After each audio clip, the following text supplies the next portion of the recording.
mga person to ato sinanay ang baligya sa mais. So latay din sa nata di 200 pesos.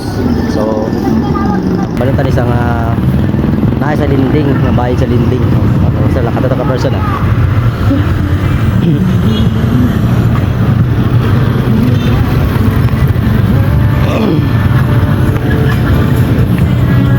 Nay, tigpila na sa imo ka nay. Ha? Imo may sagbila man na. 40 ang bilog, galing 50 ang bilog. Tag 50 bilog. Dalag po. Isa lang ako nay. Ay, isa lang ang bilog. Oh, nan. Imo gini sa baligyan nay? Oo.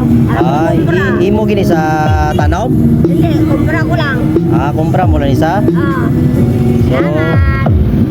ari na yo. Ay, mamangkot lang ko. Oo. Kay ambal sa amon busing na may sobra ka kuno sa imo linding na gibaryan. May linding ka, imo kuno ni sobran 200. Sa linding kay nami ka mo kuno magbayad before man sa linding na ginabayaran, tabra ka kuno na 200. Gisugo ko sa amon busing ay ibalik na kuno sa imo kay isobra ka kuno na 200. Basta sa opisina, imo na kuno 200. Kay nami ka kuno magbayad kuno sa linding, may sobra ka kuno sa linding, si imo na kuno.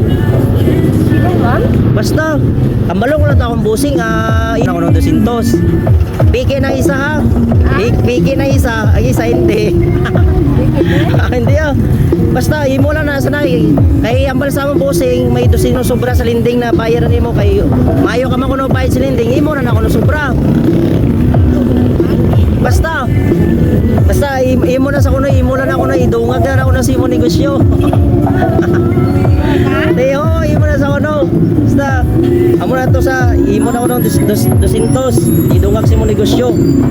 Imo na sa negosyo nay. Yeah. Salamat kita ya. Oh. Okay So, okay na sa imo na i-post na sa Facebook, okay na sa imo.